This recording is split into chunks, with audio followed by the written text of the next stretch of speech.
بسم اللہ الرحمن الرحیم. محترم سامعین السلام علیکم ورحمۃ اللہ وبرکاتہ. سوال یہ ہے کہ کفن پر عام طور پر جو کفنی لکھی جاتی ہے، جو کلمہ شریف لکھا جاتا ہے، وہ کس چیز سے لکھنا چاہیے؟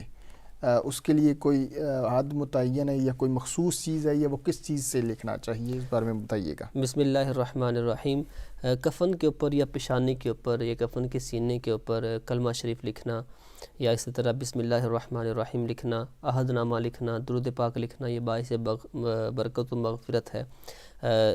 در مختار میں بھی لکھا کتب علی جبہۃ المیت او اماماتہ او کفنہ، عہد نامہ لکھا جا سکتا ہے اس کے جو ہے وہ پیشانی پر یا اس کے کفن پر لکھا جا سکتا ہے. اس کے علاوہ اور بھی کتب فقہ میں یہ لکھا گیا ہے، لیکن بہتر یہی ہے کہ شہادت کی انگلی کے ساتھ بغیر کسی سیاہی کے لکھنا یہی بہتر ہے.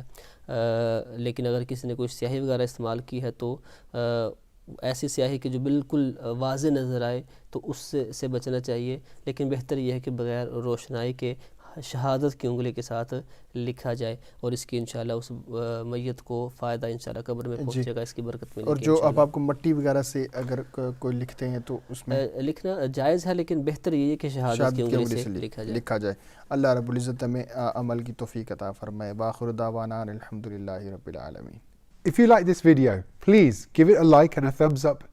Leave your comments below. Share it with your friends, your family and your children. And don't forget to subscribe to this channel.